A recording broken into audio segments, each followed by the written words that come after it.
Hello everyone, कैसे हैं आप सब। मैं आपका कॉमर्स टीचर संजय कुमार। और जैसे कि हम लोग रिलेशन के चैप्टर को पढ़ रहे हैं और अभी तक हमने 6 इलस्ट्रेशन कंप्लीट भी कर लिए हैं और साथ साथ मैंने आपको प्रैक्टिकल की पीडीएफ फाइल भी भेजता जा रहा हूँ।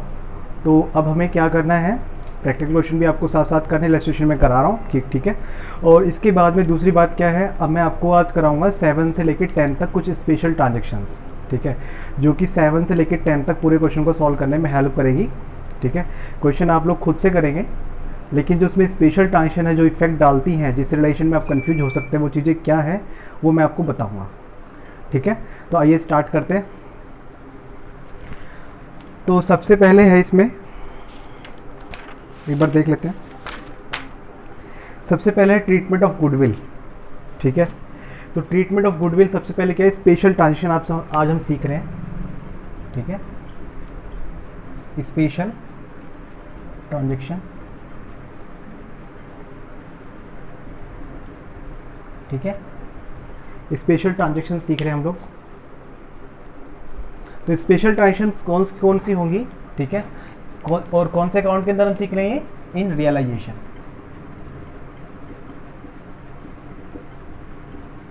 ठीक है। तो रिलेशन अकाउंट में हमें किस किस टाइप की स्पेशल ट्रांजेक्शन मिलने वाली है उसकी बात करेंगे हम लोग, ठीक है। तो सबसे पहले हम बात कर रहे हैं गुडविल की, ठीक है।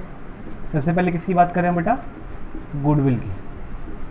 तो जैसे हम लोग पहले क्या करते थे, जो रिकॉन्स्टिट्यूशन ऑफ फॉर्म होता था उसके अंदर अगर बैलेंस शीट के अंदर कोई गुडविल की दी होती थी तो हम उसको राइट ऑफ कर देते थे, ठीक है। राइट ऑफ कैसे करते थे, पार्टनर्स कैपिटल अकाउंट डेबिट करते थे और टू गुडविल कर दिया करते थे, ऐसे राइट ऑफ करते थे ना, याद तो होगा अर्लियर क्लासेस में, अर्लियर, ठीक है, इन डिसोल्यूशन ऑफ फॉर्म में। फॉर्म के अंदर हम क्या करते हैं, इसको राइट ऑफ करते थे, ठीक है, राइट ऑफ गुडविल। तो यहाँ पे क्या करना है, एक्चुअल में होगा तो अपने यहाँ पे राइट ऑफ ही, ठीक है, लेकिन यहाँ पे हमें क्या करना है, इसको सबसे पहले रिलेशन अकाउंट में ट्रांसफर करना है, ठीक है। तो हम लोग सबसे पहले क्लासेस में क्या करते थे, डिसोल्यूशन फॉर्म के अंदर पार्टनर्स की कैपिटल को डेबिट कर देते थे और जो गुडविल का वैल्यू होता था वो राइट ऑफ कर देते थे, ऐसे राइट ऑफ करते थे। तो अभी जो हम चीज़ें करने जा रहे हैं वो भी इस टाइप का ही है, वो भी एक तरह का राइट ऑफ ही है, ठीक है। लेकिन उसको क्या करते हैं हम लोग, इसमें इसके इन क्वेश्चन के अंदर क्या करेंगे, जैसे बैलेंस शीट हमारे को गिवन है, यहाँ पे गुडविल गिवन है, ठीक है, यहाँ पे गुडविल गिवन है, तो उसको हमें क्या करना है, उसके बारे में हमें क्या करना है वो आपको समझाने जा रहा हूँ मैं, ठीक है। एक सेकेंड,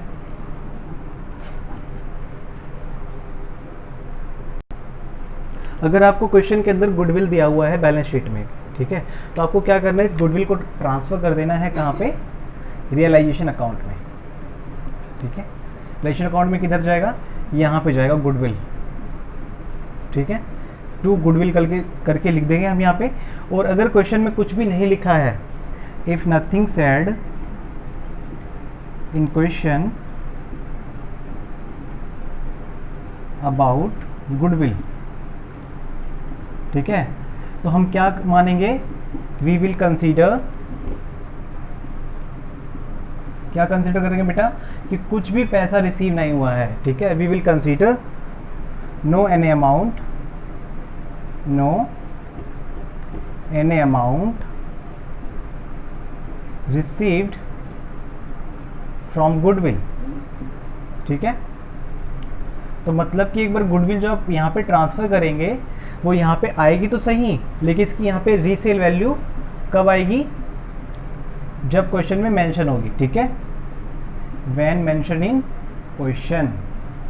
अदरवाइज आप लोग क्या करेंगे, इसकी वैल्यू को ट्रांसफर नहीं करना है, ठीक है। कब तक नहीं करना है, जब तक कि क्वेश्चन में मेंशन ना हो कि वो बेक ही है, ठीक है। कई बार जो गुडविल होती है बेक नहीं पाते इसको, क्योंकि कई लोग कहते हैं कि आपका बिजनेस ऑलरेडी लॉस में जा रहा है तो आपकी क्या गुडविल है, ठीक है। तो डेफिनेटली गुडविल तो है नहीं फॉर्म की, जब भी तो डिसॉल्व कर रहे फॉर्म।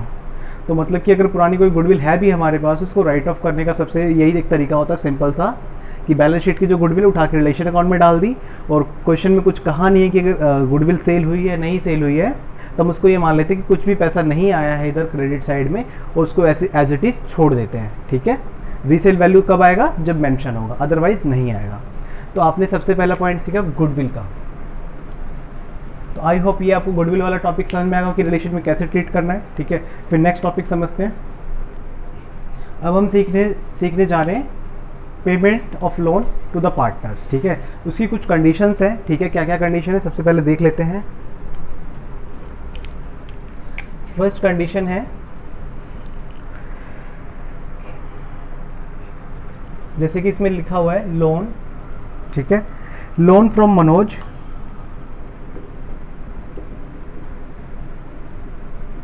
ठीक है, ए पार्टनर। मनोज कौन है? एक पार्टनर है, ठीक है। ₹1 लाख का है कैपिटल अकाउंट, और कैपिटल अकाउंट का बैलेंस गिवन है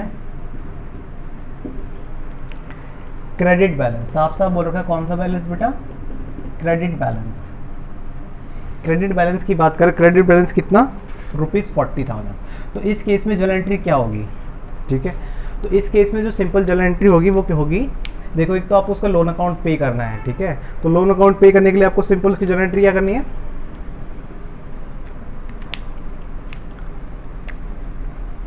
मनोज, ठीक है, Manoj loan account debit to bank, ठीक है, इस लोन अमाउंट की। और जो इसका 40,000 गिवन है, ये वाला कैपिटल वाला, ये कैपिटल में एडजस्ट करना है, इसका यहाँ पे कोई यूज़ नहीं है, ठीक है। तो इसको कहाँ एडजस्ट करना है? कैपिटल में, ठीक है। अब आप सोच रहे हो सर इसका ऐसे यहाँ पे क्या यूज़ रहा, फिर हमने इसमें क्या अलग से सीखा? इसमें तो पहले भी वैसे सीखते थे, ठीक है। ये सिर्फ एक पहली कंडीशन है जो कि हमने पहले की क्लासेस में सीखा हुआ है, लेकिन ऐसा नहीं है कि इसके आगे मैं आपको कुछ सिखाऊंगा नहीं, इसके आगे मैं कुछ नई बातें आपको बताऊँगा, ठीक है। दूसरा कौन सा है पॉइंट? कह रहे हैं लोन फ्रॉम मनोज,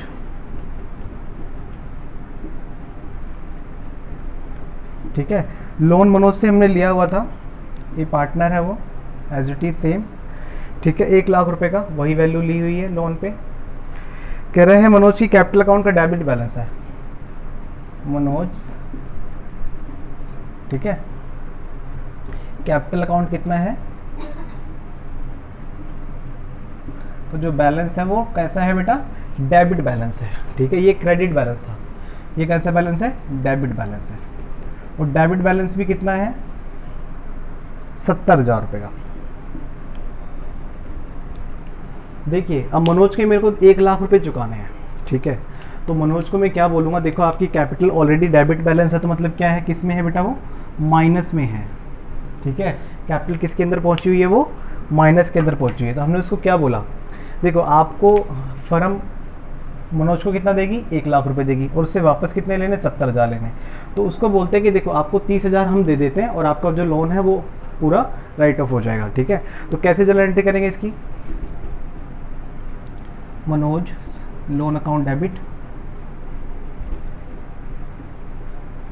ठीक है। मनोज का लोन अकाउंट डेबिट हो गया, ठीक है। इसके बाद में टू बैंक हो गया, ठीक है, और टू मनोज कैपिटल, क्योंकि मनोज की कैपिटल कहाँ थी? डेबिट में थी। अब उसकी 70,000 क्रेडिट कर दी, हमने बोला ये वाला पैसा तो हम यहाँ से काट रहे हैं, और 30,000 आपको पे कर देंगे, और बाकी बचा आपका जो 1 लाख का लोन का अमाउंट था पूरा खत्म हो गया इस तरीके से। मतलब कि सिर्फ 1 लाख में से 30,000 ही उसको मनोज को पे करने हैं। तो ये कंडीशन देखिए क्या है कि डेबिट बैलेंस है पार्टनर का, इस बात को ध्यान रखना है बेटा, ये बहुत ही ज़रूरी बात ध्यान रखनी है आपको। और डेबिट बैलेंस हमेशा क्वेश्चन में कहाँ गिवन होते हैं? बैलेंस शीट की जो एसेट साइड होती है वहाँ पे गिवन होते हैं ये, ठीक है। अगर किसी का भी डेबिट बैलेंस है तो कैपिटल अकाउंट लिख देंगे यहाँ पे, और यहाँ लिख देंगे 70,000 रुपये, 10,000 रुपये, 50,000 रुपये, जो भी लिखना चाहते हैं वो लिख देंगे यहाँ पे। जैसे 70,000 तो 70,000 लिख देते हैं, और मनोज का नाम लिख देते हैं। तो मनोज का बैलेंस क्या है? डेबिट में पड़ा, अगर एसेट साइड में। मतलब कि एसेट्स का मतलब ये होता है किसी से रिकवर करना है, जैसे डेटर हम यहाँ पे ट्रांसफर करते हैं, सेम एज इट इज़, ठीक है। अब देखिए थर्ड केस जो हम समझने जा रहे हैं, ये थर्ड केस है, ठीक है। अभी तक हमने सेकंड 2 केस समझ लिए हैं। थर्ड केस क्या कहता है?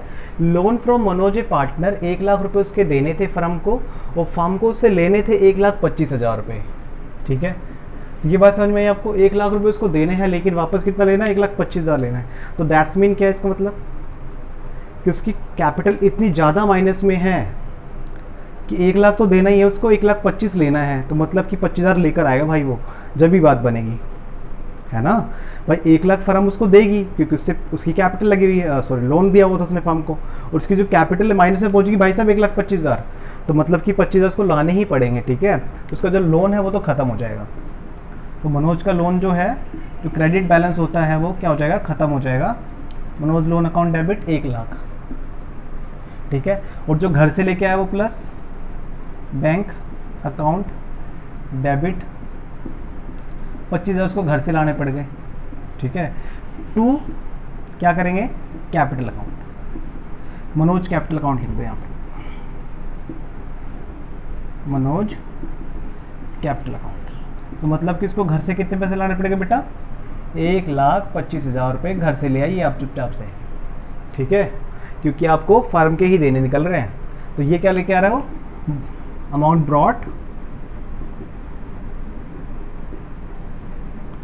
From home.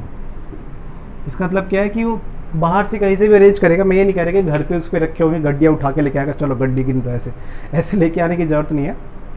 वो हो सकता है कहीं से लोन अरेंज करे, किसी से भी लेके आए, कुछ भी करे, मतलब सिंपल से कहने का मतलब वो घर से लेके आ रहा है अपने बिजनेस में। उसके इतना ज़्यादा नुकसान हो गया कि बिजनेस का पैसा तो डूबा ही डूबा कैपिटल, साथ में उसके जो घर से लाना पड़ गया पैसा वो अलग, ठीक है।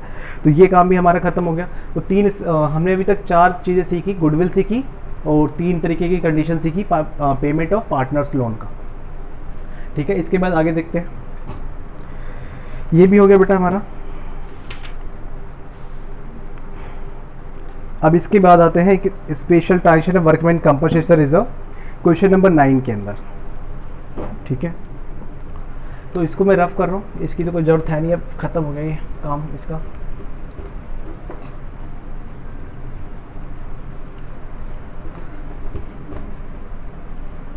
तो देखिए इसके अंदर क्या है, वर्कमैन कंपनसेशन रिजर्व गिवन है। अब आपको पता है बैलेंस शीट में, अगर बैलेंस शीट में यहाँ पे वर्कमैन कंपनसेशन रिजर्व गिवन है बेटा, कंपनसेशन रिजर्व गिवन है बैलेंस शीट के अंदर, ठीक है। तो अब हम क्या करेंगे इसको, और नीचे एडजस्टमेंट गिवन है, नीचे क्या लिखा हुआ एडजस्टमेंट में, ये जो इसका बैलेंस है ये 26,000 है, यहाँ पे गिवन है 26,000 इसका बैलेंस गिवन है बैलेंस शीट के अंदर, ठीक है। और एडजस्टमेंट में बोला है कि देयर इज क्लेम ऑफ ₹20,000, मतलब कि क्लेम कितना करेंगे इसमें, 20,000 क्लेम कर रहे हैं वर्कर, ठीक है। तो इसमें से क्या होगा, सिंपल आप इसको एक बार क्या करोगे, जितना क्लेम है सिर्फ उतना अमाउंट आपको रिवैल्यूएशन अकाउंट में ट्रांसफर करना है, सॉरी रियलाइजेशन अकाउंट में। तो रिलेशन अकाउंट में कितना अमाउंट जाएगा बताइए बेटा, जितना की क्लेम है, और किधर जाएगा, क्रेडिट साइड जाएगा रिलेशन के, डेबिट साइड क्यों नहीं जाएगा, क्योंकि ये खुद ही लायबिलिटी साइड में होता है, और लायबिलिटीज़ के बैलेंस क्या होते हैं, क्रेडिट होते हैं। तो इधर उठ के आ गया ये वर्कमैन कंपनसेशन रिजर्व, ठीक है, पूरा लिख लेना वर्कमैन कंपनसेशन रिजर्व, ठीक है। तो इधर रिजर्व आ गया ये। जब हमने रिजर्व इसको ट्रांसफर कर दिया यहाँ पे 20,000 रुपये, तो इसकी पेमेंट भी यहाँ से कर देंगे टू बैंक करके, 20,000 ही, इससे ज़्यादा नहीं। और बाकी बचा फिर 6,000 रुपये, आपने सर यहाँ पे बोला 26,000 था, और यहाँ पे आपने 20,000 की पेमेंट कर दी, बाकी बचा 6,000 का क्या होगा, बाकी बचा हुआ जो 6,000 रुपये है रिमेनिंग अमाउंट को, रिमेनिंग 6,000 को हम ट्रांसफ़र करेंगे, remaining 6,000 rupees of workman compensation को ट्रांसफ़र करेंगे हम लोग किसमें बेटा, बताइए सोचिए, ये पार्टनर्स की कैपिटल अकाउंट में, गुड राइट आंसर, पार्टनर्स की कैपिटल अकाउंट में जाएगा। अब आप सोच रहे कि सर कौन सी रेशो में जाएगा, रेशो तो आपको बताया था मैंने, रेशो यहाँ पे कुछ नहीं होता, जो गिवन होता है रेशो गिवन इन क्वेश्चन, इसमें न्यू रेशो तो कैलकुलेट नहीं कर दी होती ना, given in question, very good, कि क्वेश्चन जो है गिवन दिया हुआ है क्वेश्चन में वही डालना है, और कुछ इसमें डालना नहीं है अपने को। तो मतलब कि ये जो वर्कमैन कंपनसेशन वाला जो एक स्पेशल पॉइंट था, ये 5th पॉइंट भी हमने सीख लिया, ठीक है। आई होप आप जब 9th क्वेश्चन अटैम्प्ट करेंगे तो उसमें आपको प्रॉब्लम आ सकती थी, तो इसलिए मैंने पहले ही ये क्लैरिफाई कर दिया, ठीक है, समझा दिया। अब इसके बाद दूसरा देखते हैं बेटा, वर्कमैन कंपनसेशन भी ख़त्म हो गया। ओके, एक ज़बरदस्त एंट्री दे रखी है 5th क्वेश्चन में, मस्त सी एंट्री है। ऐसी अभी या तो आपने सुनी ही नहीं होगी, नाम भी नहीं सुना होगा इसका। क्या है, कोई बात नहीं, नहीं है, ज़रूर सीख लेंगे उसको, कोई मुश्किल नहीं है। मैंने कहा कि आप मेरे साथ रहिए, हम लोग मिल के सीखेंगे, मिल के पढ़ेंगे, ठीक है। तो घबराने की ऐसी कोई बात नहीं है बच्चों। तो देखिए, आइए सीखते हैं। देखिए क्या कह रहा है, पूरा स्टेटमेंट मेरे को लिखना पड़ेगा। ये स्टेटमेंट जो गिवन है क्वेश्चन नंबर 10 में गिवन है, 5th पॉइंट है। 5th पॉइंट है कौन से नंबर में, क्वेश्चन नंबर 10 के अंदर ये, ठीक है। 5th पॉइंट है ये एडजस्टमेंट का, जो एडजस्टमेंट गिवन है उसका 5th पॉइंट है ये, ठीक है। तो एडजस्टमेंट में क्या गिवन है बेटा, देखते हैं। कह रहा है ABR 4 रुपीज़ 5,000, 5,000 का BR था, वॉज रिसीव्ड फ्रॉम एक कस्टमर। एक कस्टमर से मेरे को कभी ये BR रिसीव हुआ था। BR आप समझते हैं, बिल्स रिसीवल, ठीक है, जिसके ऊपर सिर्फ श्योरिटी होती है कि वो पैसा दे देगा, लेकिन पेमेंट नहीं मिली होती, सिर्फ इट इज़ श्योरिटी। आपने 11th क्लास में बिल ऑफ एक्सचेंज के चैप्टर में पढ़ा था कि BR क्या होता है, आपको थोड़ा थोड़ा याद आ रहा होगा, धुंधला धुंधला। आप कहेंगे हाँ सर याद तो आ गया है थोड़ा थोड़ा, लेकिन आप अच्छे से एक बार और बता दीजिए तो हमें समझ में भी आ जाएगा, ठीक है। कोई बात नहीं, आपको ज़्यादा परेशान होने की ज़रूरत नहीं है इस बार। तो वैसे ही बच्चे स्कूल नहीं जा पा रहे हैं, बहुत परेशानी हो रही है, कोई बात नहीं, फिर भी हम ऑनलाइन के थ्रू काफ़ी अच्छी मेहनत कर रहे हैं। सभी बच्चे कितना अच्छे से पढ़ रहे हैं, इट्स वेरी गुड कि बच्चे अपनी पढ़ाई की लगन को बरकरार रखा हुआ है। उनके अंदर का स्टूडेंट अभी भी काम कर रहा है, ठीक है, इतनी ऐसी मुश्किल कंडीशंस में भी। तो ये पूरा क्वेश्चन दिया हुआ है, इसके बारे में हम पढ़ेंगे अभी दोबारा से, ठीक है। मैं इसकी बस ये जो है मैं इसको नोट डाउन कर देना बोर्ड पे, ताकि आप लोग को वो मैं समझा सकूं, ठीक है। फ्रॉम हिज स्टेट, तो देखिए आप लोग मेरे हिसाब से आप लोगों ने पढ़ भी लिया होगा मेरे लिखते लिखते। तो देखिए मैं बताता हूँ इसके बारे में क्या है, सिंपल सी बात है, पहले मैं पढ़ रहा हूँ फिर समझते हैं। कह रहे ABR 4 rupees 5,000 was received from a customer. एक कस्टमर से मेरे को BR मिला था, उसने प्रॉमिस किया था सर मैं आपके 5,000 रुपये दे दूँगा। मैंने बोला ठीक है। तो ये क्या होता है कि आपको पता है, अपने बिल अपने it's like a security paper, ठीक है। आपने अपने बिजनेस BST के उसमें सब्जेक्ट में पढ़ा होगा, बिजनेस स्टडी में भी पढ़ा होगा, it's like a security paper, BRs, ठीक है। कमर्शियल पेपर भी बोलते हैं इनको, ठीक है। तो कस्टमर मोहन ने क्या बोला कि मैं आपको BR दे रहा हूँ 5,000 का। हमने सोचा मिल जाएंगे पैसे, ऑब्वियस सी बात है भाई, जो कोई लिख के दे रहा है पेपर पे कि मैं आपके पैसे दे दूंगा, डेफिनेटली दे देगा। और फिर मैंने क्या किया, and the bill was discounted from the bank, Mohan become insolvent and 60 paise per rupees has been received from his state. जब उसने लिख के तो दे दिया कि मैं 5,000 रुपये दे दूंगा, लेकिन कुछ समय बाद जैसे ये बिज़नेस बंद हो रहा है, ऐसे उस मोहन का भी दिवालिया निकल गया, ठीक है। वो भी इंसॉल्वेंट हो गया, और उससे मेरे को जो 5,000 रुपये मिलने थे, मैं पहले ही बैंक से जाके उसके बिहाफ पे कुछ पैसे ले आया था बैंक से, ठीक है। बैंक से मान लो मैं पूरे 5,000 रुपये ले आया था। मैंने बोला बैंक को ये सिक्योरिटी पेपर रख लो, और जब आपके पास पैसे आएंगे मोहन से, आप उसको सेट ऑफ कर लेना इससे। तो मैं बैंक से उसी के बिहाफ पे जो सिक्योरिटी पेपर मोहन से मिला था वो ले जाके मैंने बैंक को दे दिया। बैंक वालों ने बोला ठीक है, उसके बिहाफ पे मेरे को पैसे दे दिए होंगे, मान लो 100-200 चार्जेस काट के, डिस्काउंटेड चार्जेस आपने पढ़ा था बिल ऑफ एक्सचेंज में। तो उन्होंने मेरे को दे दिया, पैसा दे दिया। अब मैं लेके घर आ गया था, और मेरा बिज़नेस में लेके आ गया था, बिज़नेस बढ़िया चल रहा था। लेकिन अब बिज़नेस डिज़ोल्व कर रहे हैं। अब डिज़ोल्व करते समय मेरे को एडजस्टमेंट में पता चला, जो भाई साहब मोहन थे उन्होंने बैंक में पैसे जमा कराए नहीं 5,000 रुपये, और बैंक मेरे को 5,000 रुपये दे चुका है। तो बैंक वाले अगर मेरे को 5,000 दे चुके हैं तो वो तो वापस करने वाले हैं नहीं, यानी कि वो तो वापस लेने वाले हैं ही, मुझसे लेके ही मानेंगे, ठीक है। क्योंकि बैंक का जो अमाउंट होता है वो आपको लीगल ऑब्लिगेशन होता है, इट्स देना बहुत कंपलसरी होता है, ठीक है। तो वो तो पे करना ही पड़ेगा आपको, ठीक है। तो अब देखिए, अब मैं क्या कह रहा हूँ कि मोहन से जो पैसे मिलने थे उसने बैंक में जमा कराए नहीं, बैंक वाले मुझसे मांगने आ गए, ठीक है। तो अब उसने टोटल पैसे उससे हमें कितने मिलने थे, 5,000 के 5,000 रुपये मिलने थे, ठीक है। तो बैंक को 5,000 रुपये दे देता, बैंक वाला मुझसे मांगने नहीं आता। लेकिन अब हुआ क्या, सिर्फ 3,000 रुपये रिसीव हो पाए उससे, ठीक है। और बैंक वाले को मुझे टोटल कितना पे करना पड़ा, 5,000 पे करना पड़ा। मतलब कि अगर मैं 2,000 की सिंपल डायरेक्ट जर्नल एंट्री कर देता तो भी कोई दिक्कत नहीं थी। लेकिन ये मानते हैं कि जब डिसऑनर हो जाता है तो हम कस्टमर से खुद रिकवर कर रहे हैं, बैंक रिकवर नहीं कर रहा है, ठीक है। तो बैंक तो हमसे टोटल 5,000 मांगेगा जो उसने हमें दिया था।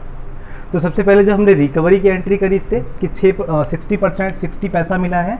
60 पैसे का मतलब हमेशा ये होता है कि 1 रुपये में कितने पैसे होते हैं, 1 रुपीज़ में इक्वल पैसे होते हैं 100 पैसा।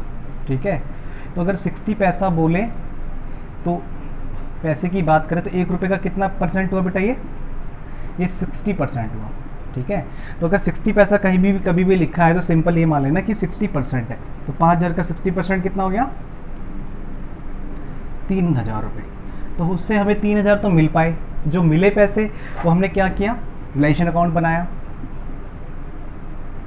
ठीक है, रिलेशन अकाउंट बनाया और उसके जो पैसे मिले तो उसको लिख दिया यहाँ पे टू बैंक लिख दिया हमने।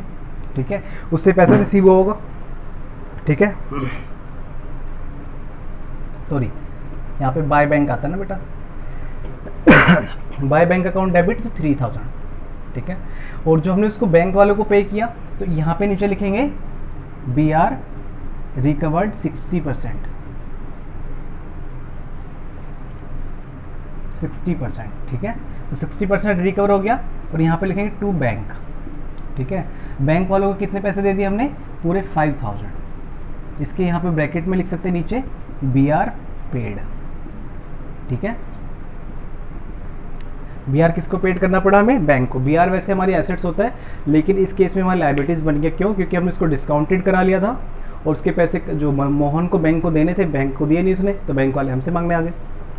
तो ये एंट्री आपको समझ में आई, एक ज़रूरी एंट्री है, ट्रिकी एंट्री है और बच्चों को कंफ्यूज कर सकती है कि इसका ट्रीटमेंट करना क्या है। तो सबसे पहले सिंपल सा घबराना नहीं है आपको। सबसे पहले जो पैसे आए हैं मोहन से उसको ट्रांसफ़र कर देना रिलेशन के क्रेडिट साइड में, और जो बैंक को आपने पे किया वो यहाँ पे ट्रांसफ़र कर देना। ठीक है, उसकी जनरल एंट्री अगर आप करेंगे तो सिंपल क्या करेंगे, bank account debit to realisation. ठीक है, 3000 यहाँ पे आएगा डेबिट में और 3000 क्रेडिट में। ठीक है, और उसके बाद जब आप बैंक को पेमेंट करेंगे तो bank account debit, sorry realisation account debit, क्योंकि पेमेंट कर रहे हैं आप लोग, टू बैंक। तो यहाँ पे अपने बैंक को पेमेंट कर दी 5000।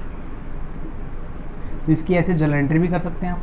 ठीक है, और रिलेशन में क्या ट्रीटमेंट करना है वो भी सिखा दिया आपको, इसकी जर्नल एंट्री क्या करनी है वो भी सिखा दिया आपको। ठीक है, हम लोगों ने ये सब चीज़ें सीख ली, समझ ली। अब कहने सुनने को नेक्स्ट क्वेश्चन की नेक्स्ट पॉइंट में है प्रीपेड में। ये हमारा क्वेश्चन कंप्लीट हो गया और मोहन वाली पूरी स्टोरी आपको समझा दी कि कैसे कैसे वो इंस्टॉलमेंट हुआ और किसकी वजह से हमें पैसा पे करना पड़ा बैंक को, और उससे सिर्फ 3000 मिले थे, उसके बारे में भी समझा दिया मैंने आपको। अब हम लोगों ने प्रीपेड एसेट्स, हमने सुना है कि प्रीपेड कोई पेमेंट कर देते तो एसेट बन जाती है। क्या सही सुना हम लोगों ने?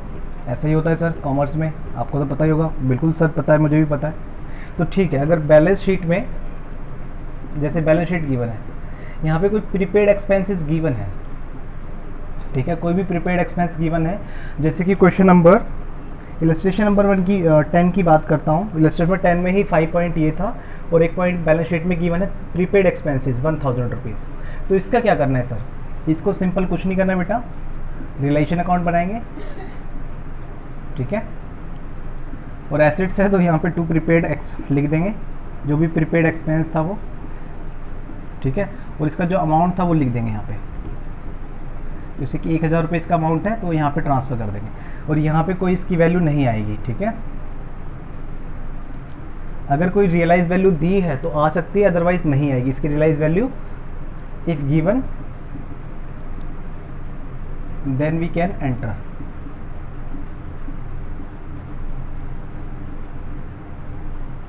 तब तुम उसका एंटर कर सकते हैं अमाउंट को, लेकिन हम उसको नहीं कर पाएंगे जब तक गिवन नहीं है। हम उसको ये मान के चलेंगे, क्योंकि जैसे मान लो मैंने मोबाइल का रिचार्ज करा लिया और सिम मेरी खो गई, तो मैं वोडाफोन वालों को बोलूँ कि सर मैंने जो रिचार्ज कराया था अभी 500 रुपये का और मेरी सिम अभी खो गई, तो मेरे 500 रुपये वापस कर दो, तो वापस करेंगे क्या? नहीं करेंगे। तो प्रीपेड एक्सपेंसेस भी ऐसे होते हैं, अगर आपने किसी को कोई एडवांस पेमेंट कर दी किसी खर्चे के बिहाफ पे, तो वहाँ से डिजोल्यूशन के टाइम पे पैसा मिलना बहुत ही मुश्किल हो जाता है, नहीं मिल पाता। मैंने कोई इंश्योरेंस प्रीमियम कराया हुआ था, इंश्योरेंस कराया हुआ था, उसका प्रीमियम एडवांस गया हुआ था, तो इंश्योरेंस कंपनी वालों को सिर्फ मांग सकते हो क्या पैसे? नहीं देंगे वो पैसे। तो प्रीपेड एक्सपेंसेस के केस में हो सकता है 99.99% पैसा कभी भी रिकवर नहीं हो सकता, तो यहाँ पे कोई भी वैल्यू नहीं आएगी, नो एनी वैल्यू। ठीक है, क्यों नहीं आएगी, मैंने आपको बताया कि वोडाफोन से अगर सिम मैं बोलूँ कि मेरी सिम खो गई, मेरे 500 का रिचार्ज वापस कर दो, कैश वापस कर दो, तो नहीं करेंगे। इंश्योरेंस प्रीमियम वालों को बोलूँ कि मेरा 6 महीने के अंदर बिजनेस बंद हो गया, आगे मेरा फाइनेंस सोर्स का कोई ज़रूरत नहीं, मेरे पैसे वापस करो, तो नहीं करेंगे। क्योंकि इस टाइप के जो खर्चे होते हैं, एक बार पे कर दिए तो कर दिए, दोबारा उसके पैसे वापस मिलते नहीं हैं। तो आपने इस तरीके से सीखा कि कुछ स्पेशल ट्रांजेक्शन के बेस पे कैसे क्वेश्चन में घुमाया फिराया जा सकता है बच्चों को, कैसे उनके अंदर एक प्रॉब्लम क्रिएट की जा सकती है क्वेश्चन के अंदर। तो इन सब चीज़ों से निपटने के लिए हमने ये सब चीज़ें समझी। ठीक है, तो मेरे को उम्मीद है आप क्वेश्चन नंबर 7 से लेकर आप लोग 10 तक जो भी क्वेश्चन है वो कर पाएंगे।